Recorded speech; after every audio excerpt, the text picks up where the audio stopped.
Hello there. The heat is building again across Iberia. There are orange warnings in force. Further east, things have cooled somewhat after that record-breaking heat last week.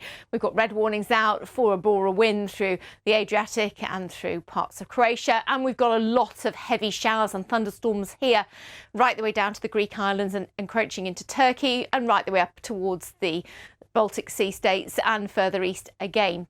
So to the east of that, still a little bit of warmth, as you can see, through Cyprus and through Turkey. It's not cold across the Balkans, but it's not as hot as it was a week or so ago. But the heat is building once again under high pressure across Spain and Portugal. As I say, there are amber warnings in force already. That's heat's pushing its way into France towards the United Kingdom. In contrast, a bit cooler across again Scandinavia, Norway, with some rain toppling around the edge of that high pressure here through the weekend, down into Finland and Poland as well, with some big showers and thunderstorms around, large hail, gusty winds to come as well. You can see temperatures by Sunday, 33 degrees Celsius in Bordeaux. That heat then filters further north towards London, into Paris. Once again, those temperatures getting into the 30s as we get into next week, and staying that way in Madrid. Pleasant 30s around in Athens, but those showers certainly to start the weekend.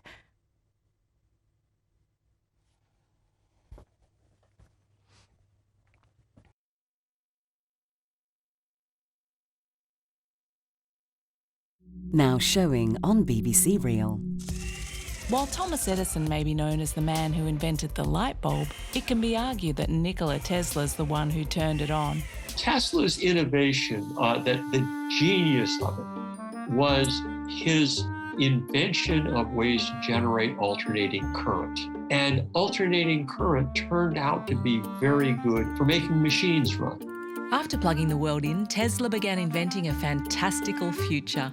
He had the idea of building a global wireless power network, and he was going to transmit power to go around the world.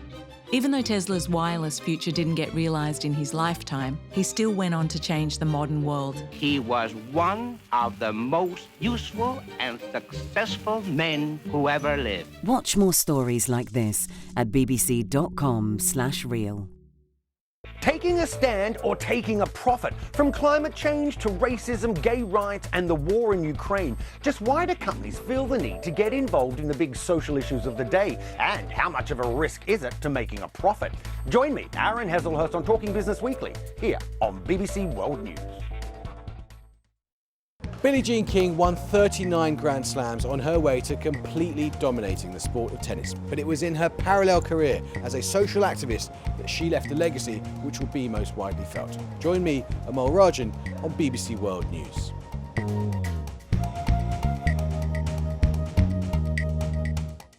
I'm Claire Marshall with a special edition of Witness History, bringing you first-hand accounts from environmental history.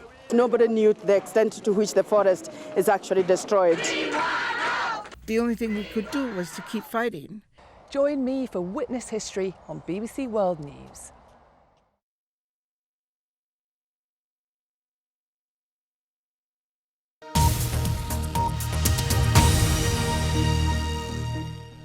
Now on BBC World News, hard-hitting interviews and documentaries from around the world.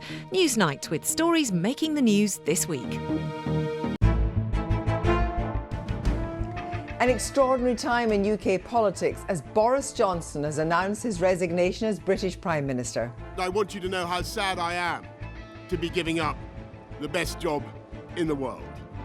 But them's the breaks.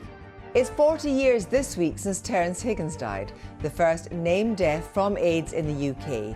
How much have attitudes changed to HIV and AIDS? And Russian band Little Big on leaving their home country after condemning the war in Ukraine. Doesn't matter, Ukrainian or Russian soldiers, people die. It's not normal. We think